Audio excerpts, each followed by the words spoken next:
Today's conversation is sponsored by First Generation Capital Partners. If you're an accredited investor and you want to know about how we're helping other accredited investors keep more of their income, go to firstgencp.com/going long.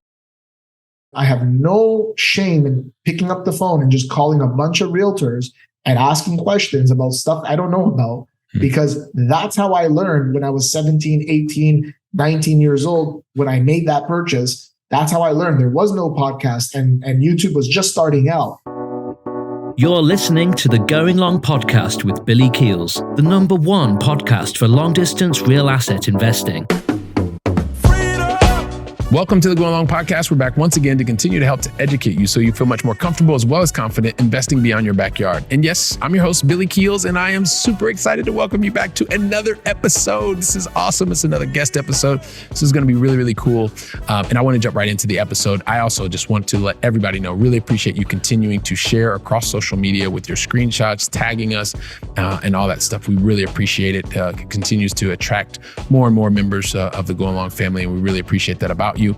Also, if you want to, just leave us an honest written review as well as a rating. We've done that you can do that across the Apple podcast platform, Spotify. We even have a little video that you can check out here. Just click the link. And also too, for those of you who have wanted to see or listen to some of the previous episodes, any of the episodes, and over 260 at this point, just go to firstgencp.com/podcasts, and you can check out every single episode, get the transcript, all that kind of good stuff. So firstgencp.com/podcasts, and it will be awesome. So listen, for those of you who have ever had to work through college, get more education. Maybe you've gone to college because your parents wanted you to go to college and you continue to be successful and you found this alternative asset known as real estate. If you want to find out how you can do that and even do it in a different country across the country, today's conversation is one you're really going to enjoy. So we're going to get to that conversation with Matthew Ablakan, and we're going to get to that just after this. Are you a busy, high-paid professional? Someone that in the previous 2 years has earned $200,000 and is expected to earn $200,000 this year?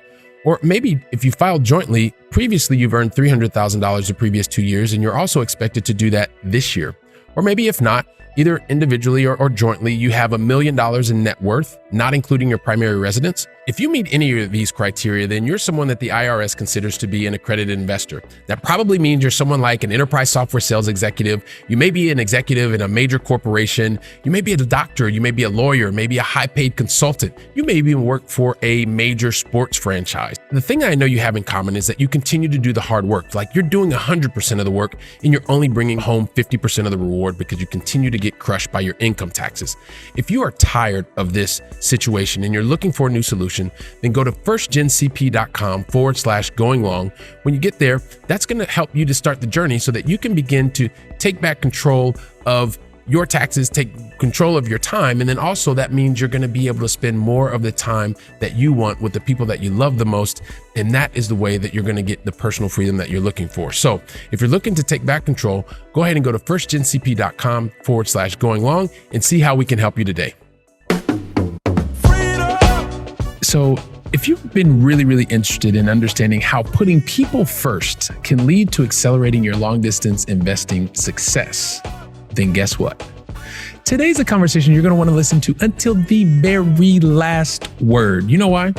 Because today's guest not only has superior negotiating skills and understands the importance of supply and demand by being able to, he did this by understanding and playing Pokemon and using Pokemon cards. Yes, I did say that. And he's going to tell us a little bit more about that. All the way through university, he held multiple part-time jobs to pay for his education. That's something that resonates with me because I did the exact same thing, by the way. And at 19, he invested in his very first real estate deal in pre-construction condos. Really want to hear more about that. It gives me great pleasure to welcome to today's conversation the founder and owner of Millennial Choice Group, Mr. Matthew Ablakan. Matthew, welcome to the show, man. Hey, Billy, thanks for having me, and kudos to you for creating all this content. It's not easy. And I think we both agree that if we had this earlier, we would be light years ahead of where we are now. So for those of you listening and watching this, don't take it with a grain of salt. Absorb it, listen to it more than once, share it with your friends and family. Let's go. Yeah, I love it, Matthew. So let's jump into it, man. And I really appreciate that. And yes, at least listen to today's conversation like 3 or 4 times because Matthew knows that, well, now he's going to know we're overachievers here in the Going Long family. So listen, Matthew, just a couple things. I think you may know this already, but I really, really like to ask every single guest, and today you're our special guest, at least 5 questions. You're going to get 2 in the beginning. You're going to get 3 in the end. And you know what? In the middle, you're going to get a lot of questions. I just don't know what those are because they're going to be based on your answers. But I want the Going Long family to get to know you. So help us understand, and I'm going to adapt today's question. Help us understand, where is it that you live in North America? So we live in Toronto, Ontario, Canada. That's why I got the Canadian flag right behind me. And Toronto is basically the place to be in Canada. It's where Drake is from. We've had a couple of very popular politicians in the news in the last few years.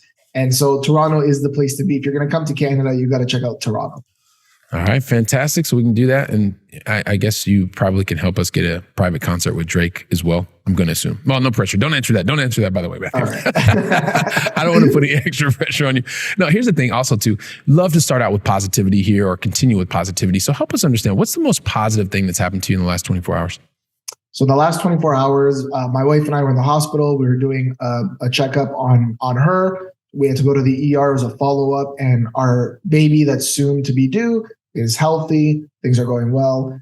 Coming off an unfortunate loss prior to this one, it's doing much, much better than the first time around, and so is the mother. So that's the most positive news I've had in the last 24 hours. Man, that's absolutely fantastic. I appreciate you sharing your vulnerability with us, just to kind of kick things off and make the most of every single moment. I'm sure you can appreciate that. So thanks for that, Matthew. And listen, man, I also want to let you know, I kind of have this, well, I'm a recovering perfectionist, by the way. And what that means is sometimes I do things that are a little bit outlandish. Things like trying to tell your entire backstory, Matthew, in like 1.5 seconds.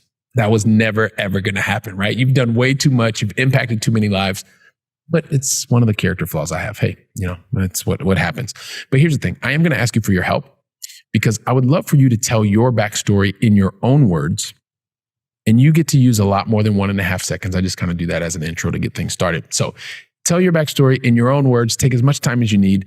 And also, one of the things that would be really helpful is if you would also provide us with some of the different decisions that you've made to get to this point in your journey. And then we'll see where you and I take the conversation from there.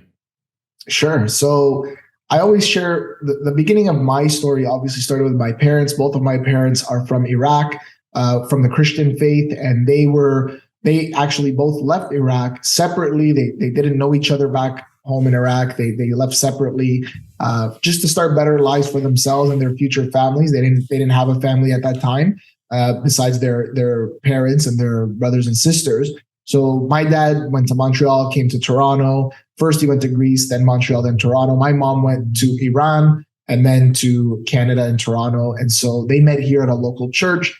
They had my brother and I'm the oldest. So we're not, first generation Canadians from parents who have been established or were coming from someplace that was established. They left everything back home. They burned their family photos so they could never be identified. And it was just a struggle that they had to experience coming to this country. And they left a socialist communistic regime. And so I share that because one of the biggest things immigrants are challenged with, or in their case, their status was refugees, or their challenge was that their educational credentials didn't transfer over. So they were teachers in Iraq. They could not be teachers here unless they went through the system. They did not know English. And so they became what most immigrants become when they first come to a new country. They became entrepreneurs. And they did so out of pure necessity, not because it was the cool thing to do like in today's day and age. It was out of pure necessity. So on the weekends, my brother and I would be accompanying them to like wholesalers where they would buy goods like chocolate bars and chips and snacks and laundry detergent and anything, and they would sell it in their convenience store for a profit. So I saw this at a very, very early age. We were rewarded when we'd go to these wholesalers. We were actually rewarded with Pokemon cards, leading into the next potential question. And so we would learn the concepts of buy low and sell high at a very early age. Now we didn't know we were learning that. We didn't know how to identify that. It was just subconscious. And I would see my parents doing that every single weekend. fast forward a little bit. We never had a poor childhood, and our parents spoiled us as best as they could. And I'm very, very grateful for that. But growing up, we had to pay for almost everything we needed and wanted. So in high school, I had 2 lockers. I was selling JanSport backpacks. I was selling espresso machines, hair straighteners, all kinds of stuff out of my locker. And even after school. And then thankfully, the teachers never found out, or school didn't find out, because God forbid that a child starts, or a teenager becomes entrepreneurial. It's not a good thing for the world, apparently. Right. But anyways, then I get into university, because my parents forced us to go to university. And where they're from, if you have an education that's from a university, that like a bachelor or something like that, it's actually respectable. It's not something that's, every person's getting, and it's useless and you're getting into so much debt. No, it's actually valuable where they come from. So they forced me to do it. I did it. I had to pay for it. And so I was always trying to find ways to make money or earn more money. And the concept that I learned in university that was a paradigm shift for me was that landlords make money while they sleep. And I wanted to learn more about that. And so I was already dabbling in a little bit of mutual funds and quote unquote high interest savings accounts at 1%. And that's not high interest at all. And that was the next step for me. I said, how do people live off of, $30,000 a year? And I was working these 2 part-time jobs from American companies, Johnny Rockets and Lucky Strikes Bowling Alley, just to pay for tuition. And so that concept, when I really came across it, landlords make money while they sleep, I said, how do I get my hands on real estate? And this was 17 years old and 18 years old. And then at 19, I finally pulled the trigger and bought my first pre-construction condo. And that pre-construction type of real estate here in Canada works very differently from other parts of the world, especially the States, because we have so much bureaucracy and political red tape here that if somebody's building a condo project that's 24 stories, it'll take 4 years to construct after they've sold the building. So 4 years to construct after sales. And prior to that, it takes years of the developer actually going through the process to get the zoning and getting the approvals and then finally going to sales. So it gave me the opportunity to buy something without a mortgage, without the full down payment. And I was getting into the career of real estate, which it bought me time. And as you know, it's all about time in the market, not timing the market. So it worked out for me that way. Fantastic, man. So there's a lot of different things that we can pull from that. But yeah, I guess the one thing that I want to just make sure that I understood. So as you were in college, you were studying your degree and you recognized that you wanted to find out how these people were making money while they slept, and these people are landlords. Is that correct? Yeah, I was in my second year and I saw that I was in one of my courses, and I remember which course I was in. It was like a bird course, they called it.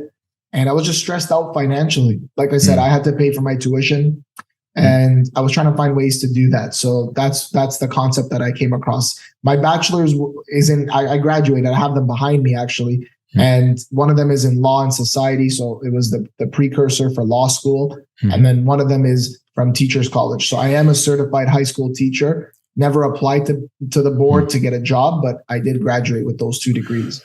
So it's really interesting. So you have 2 degrees. I have 2 degrees. In college, I worked in the phys ed facility. So I was cleaning wrestling mats, right, to pay for part of my college. I also had, I had grants and some scholarships, grants, and then a whole bunch of loans. And, I think a lot of times we may not think, because while I was there, I was only focused on I had to get the dream job, to work for a big company. And so it's interesting because you saw your parents growing up entrepreneurial. You were learning these things without you even recognizing you were learning stuff like buy low, sell high, right? For better, for worse, whatever, but you were learning that. And within the constructs of a university, right? Sometimes you're in this bubble. And I'm just curious, maybe if you can expand a little bit more on that, because and the reason I ask about that, Matthew, is so many of us go down this trek of go to school, go to college, get the great job, and blah, blah, blah, blah, blah. And so the fact that you were able to get that clarity while you were in the university or the college bubble, you actually saw something that most people never even pay attention to, which is how do you generate income that's decoupled from the amount of time that you're putting in? And seeing that before you're 20 is pretty phenomenal. Could you expand on that a little bit? Yeah, for sure. So I hated school. I hated school from day one. My grade 6 teacher told me that I was going to end up bagging his wife's groceries at No Frills and her makeup at Shoppers Drug Mart, which is like the equivalent of Walgreens in the States. And my guidance counselor in my first year of university told me that, law school was for smart people. Like there's no point in you applying for it. I hated school.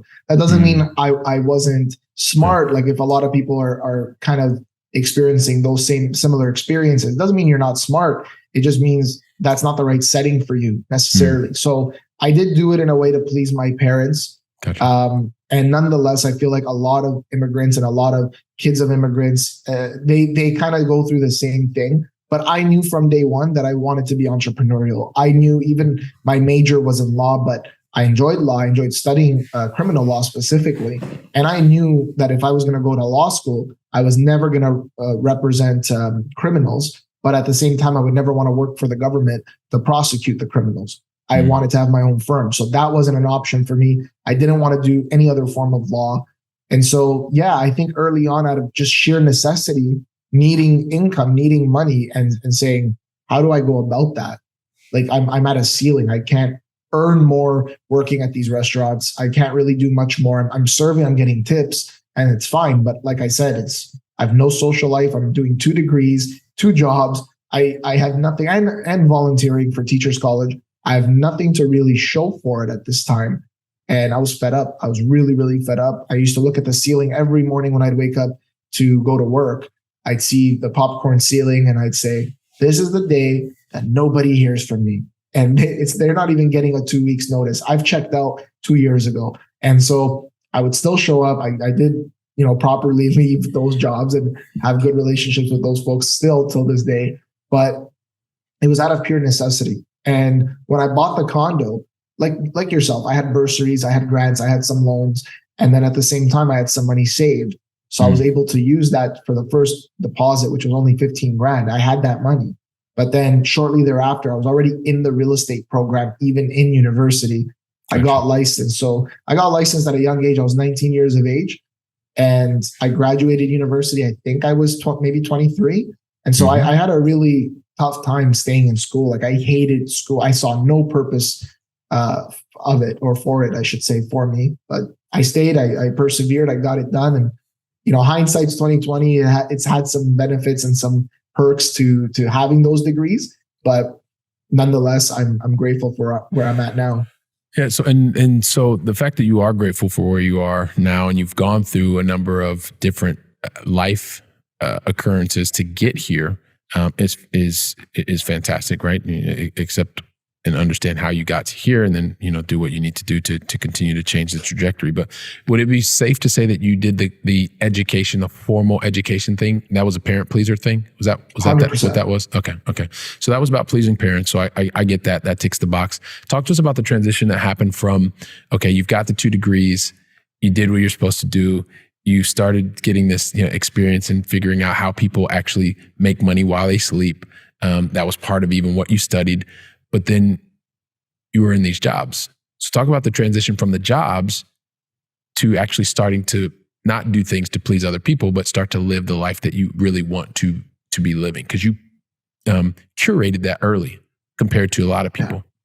Yeah. So I was licensed at 19 years of age in real estate. So I'm still in university, but at the same time, I still have these 2 jobs. Now I got licensed in October, and the 2 jobs I was working at were in the same location. And we have malls and outlet malls here, very, very popular. So it was very close to home.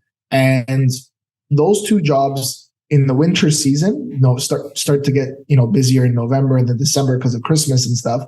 The malls get really, really busy. So it's an opportunity to make a lot more money because you got lots more people in the mall. There's lots more people coming into your store. They need to eat, and then they're tipping you. So what I did is I got licensed.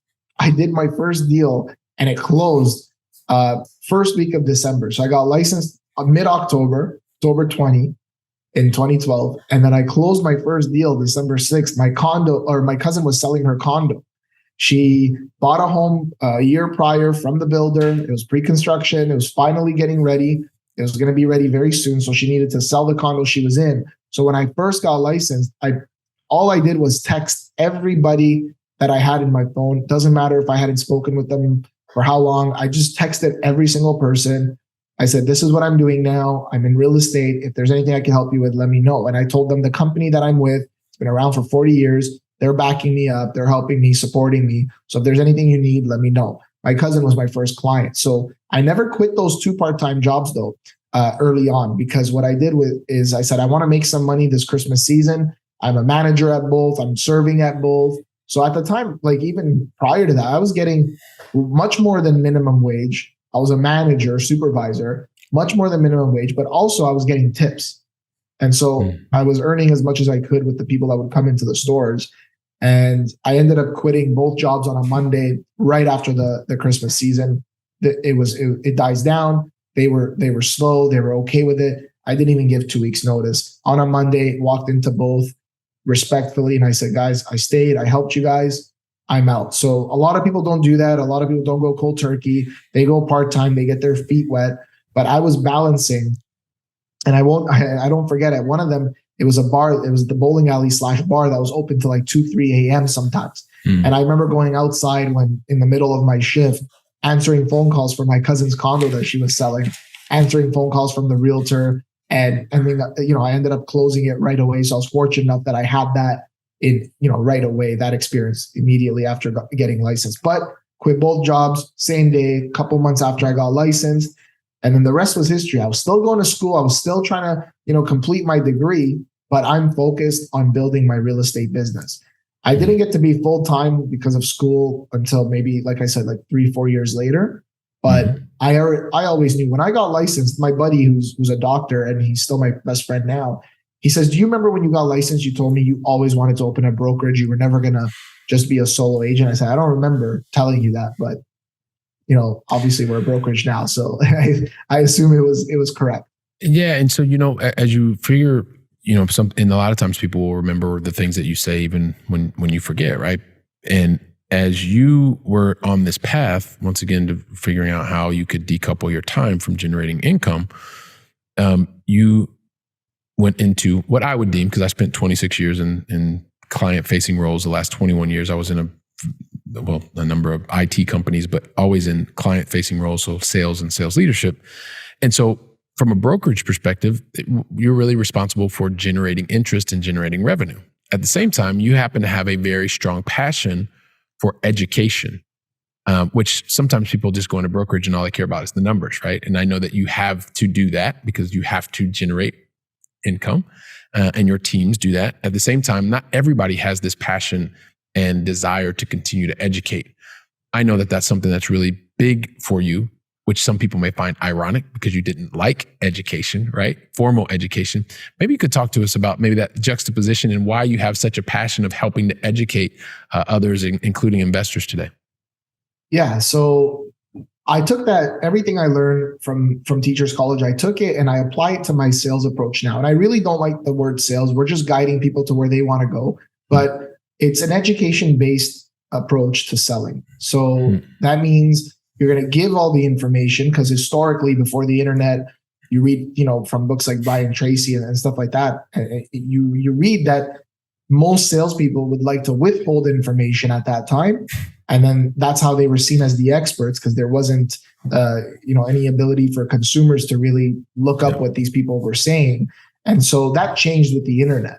And so the way that I chose to stand out, and I choose to stand out, including now with Millennials Choice, is we educate and give all the information as much as we can to our audiences. And then we want people, because of that, we want people to say, you know what, these guys know what they're talking about. They're the experts. We want to work with them. And so that's been very, very invaluable for me, because, you can't put a number on it. Like, you can't put a number on how valuable that is when people see you as the expert in the field. You just capture more market share. The numbers are the byproducts of all these things that you're doing.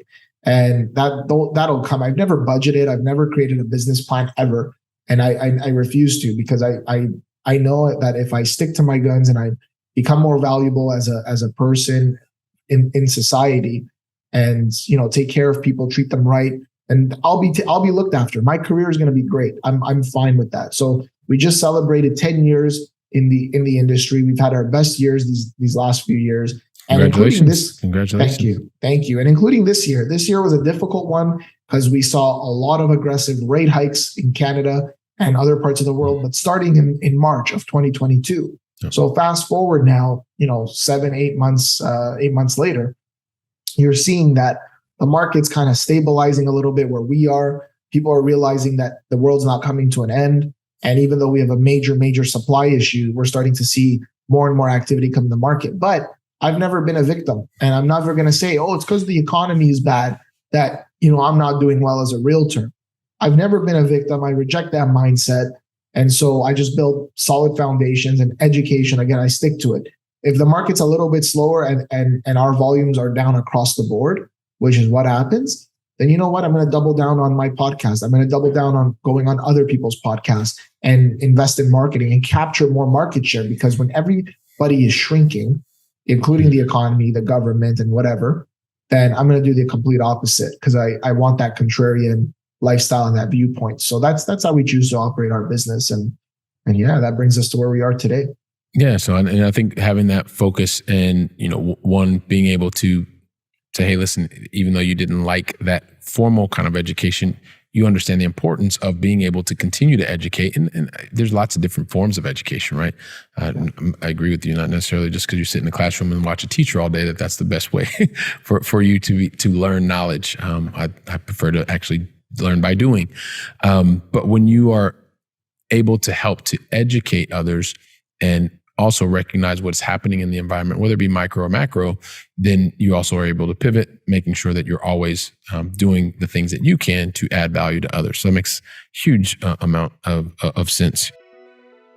Trusting that you're enjoying today's conversation. And you know what? If you're tired of getting crushed by taxes and you're looking for greater freedom to be able to choose what you want to do when you want to do it, make sure that you go to firstgencp.com/going long and see how we can help you today. Let's get back to the conversation. And one of the other things I was going to ask you, right, is very similar to the education, to the real estate. I happen to know that, or at least I understand, that you're not necessarily just focused exclusively in one location in Canada, that you have a network and you're helping to educate throughout Canada as a geography. And so, and the reason I ask that is, to me, that seems pretty contrarian, because as we both know that, especially in the, I like real assets in general, but in real estate, like markets and locations are super hyper local. Mm-hmm. And at the same time, I'm a guy who lives in Europe and I invest exclusively in multiple locations back in the United States. Like that's what I choose to do. Yeah. But I also recognize, Matthew, and you too, right? That's contrarian. Like a lot of people just say, like, don't go more than an hour from your home. So help us understand, what is it that has allowed you, like, the mental fortitude to say, hey, look, I'm not going to just be like stuck to one specific location that's here, and really help to create value throughout Canada, at least as I've understood it. So, and if I've misunderstood it, please correct me. No, you got it right, Billy. So there's two hats that I wear to answer this question. The first hat is as a real estate agent, broker, realtor. There's always that idea of, you should pick a few streets, couple of streets, and farm them. There's this idea of farming. And I'm like, why can't we? So early in my career, I said, why can't we farm the country? That was the mindset that I had. Why can't we farm the province? Why can't we farm all of the city, or whatever the case may be? And then the company that I joined and the reason why I joined them is because I bought my condo from them in the first place. They had a lot of builders that they would represent as their agent. So they would sell the project for the builder. And that's where I wanted to be, in that pre-construction world, and get a bunch of experience from them. So, you have a builder that's opening up in, I want to give you an example. Like, let's say Brooklyn, and then you have another builder opening up in Manhattan, and the same company represents both builders. So how is it that I, as an agent that works for that company, should only focus on two streets? Then the product that company is offering, that we have an inside scoop on, I can't really offer it to my clients because I'm not educated in the Brooklyn market. Now, that's the example I'm giving because that's what it was here. So you have a project that's about half an hour away from where we are now today, and then another one that's 5 minutes down the road, and then one that's an hour and a half. But we have all this inventory. I should be knowledgeable in all of these projects. Why can't I be knowledgeable in all these projects? So that's really the mindset that I had. And, it's proven to be extremely valuable because now when we go to another province like Alberta and we look at the Calgary or Edmonton market, we're able to gauge now that market because everything is online. If I want to find information about something, everything is now online. And I have no shame in picking up the phone and just calling a bunch of realtors and asking questions about stuff I don't know about, because that's how I learned when I was 17, 18, 19 years old. When I made that purchase, that's how I learned. There was no podcast and YouTube was just starting out. I'm turning 31 now. So if you look back, that's 13, 14 years. There was no YouTube really. So that was the whole point of me wanting to grow bigger. Now, as an investor, if you put the investor hat on, well, what's one of the biggest complaints you hear from investors, at least that I hear, is there's not enough deals or there's no good deals or whatever. And there's an abundance of deals. All the people you hear that have that mindset, that are doing well, that are investors, will always tell you there's an abundance of deals. I mean, there's off-market deals, there's sales by the owner deals. There's so many there's so many stuff, but it's about who you know, not necessarily what you know sometimes. And that's what I share with my clients. You got to look after the people looking after you. This isn't a typical real estate brokerage or real estate sales that we operate. We offer people deals. And over the last 10 years, a lot of the off-market stuff that I've done, a lot of the stuff I've done exclusively with a big developer or builder has made people millions of dollars, including myself. And that's not only increased my net worth, I've earned that as income. And that goes back to becoming more valuable to people, not as a person. We're all equal in the eyes of God, I believe, and we're all equal as human beings. But in terms of economics and being more valuable to the economy by what you can offer. And I think that's a lot of our generation, the millennials, Gen Zs. I think those of you listening might be lacking that, lacking that accountability and hoping that the government or someone is going to come by and just take care of you. So no, I don't subscribe to that. And I said to myself, we can do it. There's all these programs. There's all these things where we can go to another province. We can offer financing in another province, which we've done. And so I just wanted to become, bigger and bigger. If I was going to be limited to the geographic location where I'm living now, I mean, how am I any different than the other Toronto realtors or brokerages that are doing something similar to what I'm doing?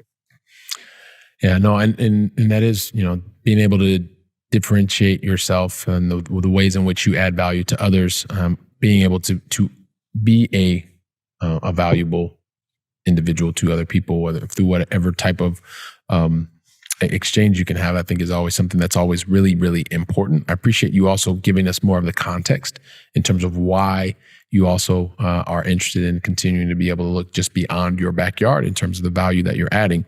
One of the things that I did forget to mention, and I want us to get into the Going Long Final Three, but you also recently have written a book. And so I know that maybe you can talk to us a little bit about that, because anytime I have an author here or someone who has been a part of a book, maybe you could talk to us a little bit about the book, and also to what was the inspiration for you of being able to want to do something like that. So the mechanism of Millennials' Choice is as follows. This was the thing I told myself at 19. I'm going to earn commissions and I'm going to buy more property. And I've done that every single year. And so Millennials' Choice is just growing that from an individual Matthew Ablakan realtor to now this organization that one day I could probably sell. And so I do a lot of things to try to stand out from the crowd. And I learned that in Teachers College. We had an abundance of teachers here where you couldn't even find a job if you were a new teacher. So I had an old mentor of mine say, while I was in university, saying to me, you got to stand out, do something to stand out, work with at-risk youth, work with, groups that most teachers don't want to work in. And so I took that and applied it to real estate. So Millennials' Choice, we do a lot of things that are different for marketing and branding. And over the last couple of years, I wrote a book, co-authored a book with Kevin Harrington and Robert G. Allen, and I read every single day. And one of the game-changing moments for me was right outside of university. The first condo is built. I'm living in that condo, and I go to a MLM, multi-level marketing event, which had a bunch of speakers. Like Donald Trump was there, like Darren Hardy was there. And Darren Hardy, the first time I learned about him and heard him, he was promoting his book, The Compound Effect. And I had not read a book I don't think I had outside of high school that, really spoke to me, and it was about personal development and it wasn't school related. I had not read a book outside of high school that had to do with any of that stuff. So now 23, 24, I'm starting to really find myself and find my groove, and then dealing with problems with my parents, dealing with all kinds of issues that I was very unhappy. And then all of a sudden, Darren Hardy's telling a story about how his father, who he could never please, just dissed him when he was walking him through this new house he bought in California on the hills. And then he realized that he can never make his dad really proud. It's really up to his dad to make himself proud. And so that kind of really resonated with me. I bought the book, absorbed it, read it. And then that year, I read so many books. Personal development was something I was introduced to, a concept that finally I can frame and say, okay, this is what personal development means. And that's, the rest is history. So I said, I've never stopped reading since then. I read every single day. And I said, I want to write this book. I want to talk about my first 4 properties and, how it got me there and my journey getting licensed, and a little bit background about my parents and things like that. And I want to gift it to obviously whoever wants it, whoever's listening and watching. They can get the free ebook version. If they're ever in Toronto, I'll happily give them a hard copy. And now this, for the realtors in the room or listening and the mortgage agents, all that, this is now, Billy, my new business card. So I have a virtual background, hard to see, but that's my new business card. When I walk into a meeting, we don't sell these books. These are always for free. I always give it to whoever I'm meeting with, whether that's a builder, whether that's a politician, whether that's whoever. I always gift them the book. So that's how we stand out. One of the ways we stand out now. Fantastic. So, having that effect on yourself, and then that giving you the vision and the motivation, the drive to actually be able to go out and share your thoughts with others. And you've replaced your business card with your book. And so we'll definitely give you an opportunity to talk more about how the Going Long family can pick that up. And you know what, we kind of got to get into the Going Long final 3, Matthew, because that's kind of where we are right now in the conversation. But the thing is, I never ask any of our special guests, and today you're our special guest, the Going Long final 3, unless you tell me that you're ready. So, are you ready? I'm ready. You were born ready, man. I had no doubt. Absolutely no doubt. No, here we go. So we started with you over in Toronto, and I like to bring things back over to this side of the pond now because, although I'm originally from Columbus, Ohio, this is now my adopted side of the pond. So help me and the entire Going Long family understand, Matthew, what is your favorite European city that you've either visited or is still on your bucket list to visit? So I've only visited Portugal. My wife is Portuguese. We've only been to Europe once. Hang on. Tell me. Hang on a second. Tell me. No, you visited Portugal. I think that's awesome. Don't say only visited. You visited Portugal. First world problems, right? Portugal was amazing. I love the lifestyle of it. I love the European lifestyle, and Portugal really, showed a lot of that. And the city that I love the most, it's more the tourist side of it, but Algarve in Portugal is beautiful down there. Beautiful down there. Yeah. But one of the cities that I would love to visit, that's on the bucket list in Europe, is I definitely wanted to go. It's not a city, but it's a country, Italy. I've always wanted to go to Italy and check that out. Yeah, it's beautiful. I live there. We can talk about that later on, but cool. So,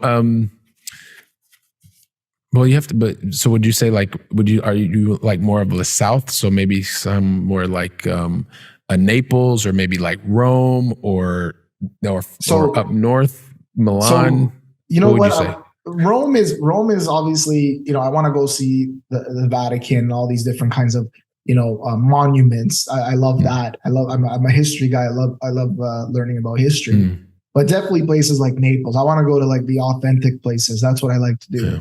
Yeah. Okay. So we're going to add it as Naples. Put Naples. That's okay. Yeah. All right, cool. Awesome. All right, cool. So here's the other thing, Matthew. And this has a lot to do with the experiences that I've seen with people that are really successful.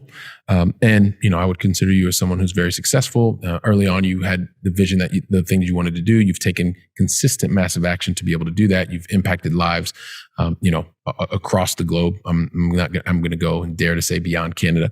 And so one of the things that, just because I've been exposed to a lot of really successful people, and hopefully you will also agree with me, Matthew, that,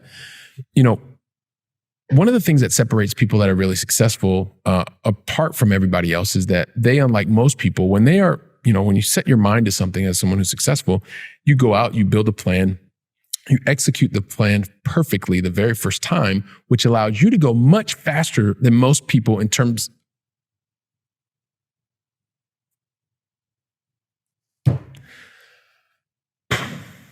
I think I just made a mistake. Matthew, sorry about that. Let's repeat it. I'm just kidding. It's a joke. Oh, I was like, I'm like, where are we going with this? Yeah, exactly. Matthew, you're so cool, calm, and collected, man. I love it. This is just very cool. No, this is like, I like to have fun here. I like to have fun. So, and the entire going along, they know that about me already.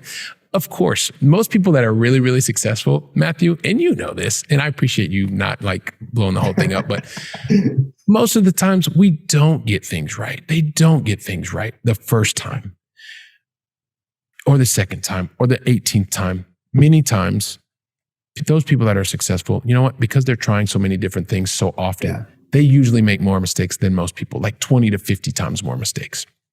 All the time, right? So, and this is no joke. The first part was kind of a joke, and it's just like my little inside joke, and I like to have fun here. But the reality is, those people that are successful, every single time they make a relevant mistake, this is real. When the mistake is relevant, every single time I've seen, they stop without fail. They learn from the mistake or the learning opportunity, or however you want to call it. And then without a doubt, every single time they put different strategies, tactics, and actions in place to minimize the probability of that exact same thing happening again today. So I don't really want you to dwell on the problem or the mistake or the learning opportunity that you had, but what was the lesson? Like, what was the one lesson that you know that you learned that someone today in the Going Long family needs to hear so that they can minimize the probability of that exact same thing happening to them? Yeah, for sure. And sometimes even the 18th time is not enough, and you never figure it out. I was like, this guy doesn't make any mistakes, and he just gets it right on the first time. Who is this dude? What's he talking about? I was like, I gotta drink what he's drinking. But one of the concept that I learned these last couple of years, not that I learned it wasn't something new, but that really stuck with me after making a really big mistake, a massive mistake, massive setback, was you got to bet on yourself. Mm-hmm. And one of the things that, we get impacted by is just the opinion of others. Now, sometimes people, I hear them say, like even myself, I used to say this all the time. I don't care what people think. And that's fine. Maybe you don't, but are you listening to the right news? Are you watching the right people? And when I say news, to me, this podcast is news, not CNN, not these other places.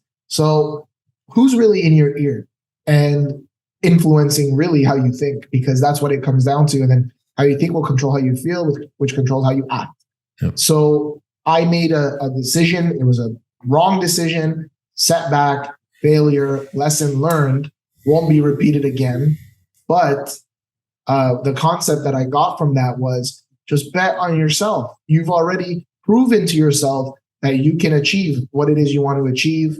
Massive action, you're creating companies, you're investing, creating millionaires, you're doing all this stuff. So just keep betting on yourself. And maybe, you're still waking up sometimes and looking at the popcorn ceiling and saying, this is not where I want to go today, not what I want to do today. But it's leading you to where you want to go, your final destination, or the desired destination or desired person that you're going to become. So I would say just bet on yourself, really bet big. There's nothing outside of your ability and your scope.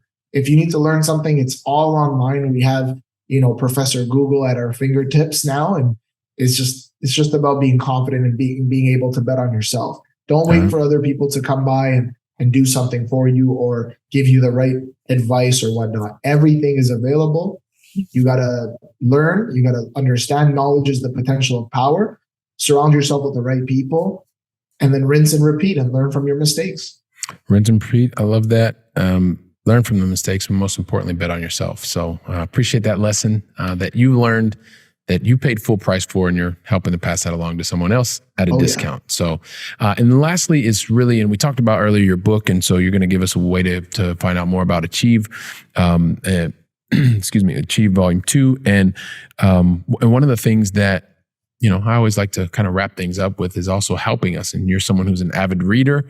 You mentioned just a little bit ago, but what is the one book that you would recommend to us as we go away today with question number 3? What's that one book you'd recommend to the Going Along family? There's a lot of good ones. I have my bookshelf to my left. I have another bookshelf at home. But one thing that I would definitely just say, one book that I would recommend is Acres of Diamond. I don't know if you've heard of that one, but basically the story in a nutshell, it's a very short read. And the story in a nutshell is the gentleman has, this land, these acres of diamonds. He doesn't know that there's diamonds underneath his land, but he hears about diamonds being relatively available where he lives. So he sells his land, goes off on this mission to find diamonds, never ends up finding them. Person who buys his land finds them. And so this guy lives with eternal regret and all that stuff. But the point is that you're already standing on top of your acres of diamonds. And that's what I mean by betting on yourself. Everything you need is already with you. It's already within you. It's with you. You just got to do it. And like Jim Rohn says, the things that are easy to do are also easy not to do. So getting up and exercising, it's easy to do. You're not going to do something that you're not going to lift a certain weight that you can't lift. But it's also easy to say, I'm going to skip it today. So that's a book I would recommend. Okay. Acres of Diamond. And we're going to include that as well in the show notes. So really appreciate that.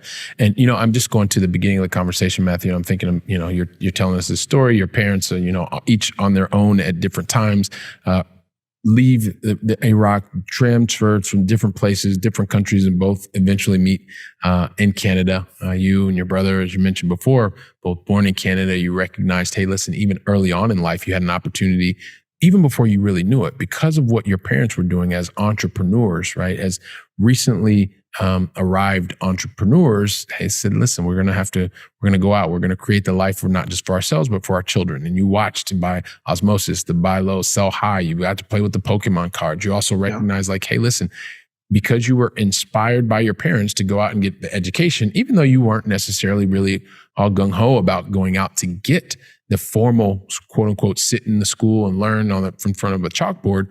Well, eventually you realized that, hey, listen, you wanted to go through, you got your 2 different degrees, but somewhere along the way, there was somebody you recognized that, hang on a second, this person is actually making money while they sleep. I got to find out more about that.